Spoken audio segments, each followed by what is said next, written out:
Get your 3 servings of dairy a day. The Nevada Dairy Council. It was originally dispatched as a brush fire, but in short order they told us it was an immediate structure exposure. Within the time frame of the dispatch to the time we were responding, we were notified that that structure was now well involved in fire. So we upgraded the assignment to a structure fire.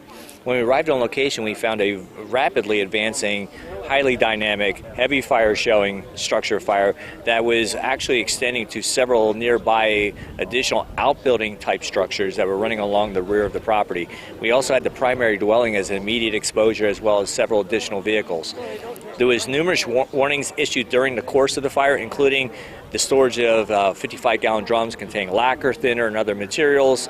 Also, there was ammunition stored. So during the course of the fire, there were several significant explosions as well as the discharge of ammunition. So firefighters used a defensive exterior attack, which meant they did not go in specifically to any of the given structures, took more of a defensive posture, using multiple what we call hose lines or hand lines, and trying to control the extent of how much it was going to migrate and extend to those other exposure structures. There was even reports that the neighbor thought that there was bullets hitting their house. How do you guys handle that type of situation? Because there's a lot of ammunition in homes. With due care and a prudent response to that type of ammunition going off.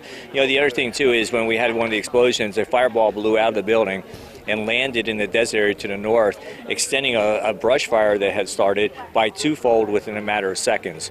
So not only were we fighting a structure event, but we were also fighting a very dynamic brush fire that was also being fed by some breezes that were going through the area. There was a rekindling too, right? There really wasn't a rekindle. We knew that there was a wood pile. There was approximately 3 cords of wood located on a perimeter fence line that were still in a smoldering phase. So we were going back periodically and checking the property.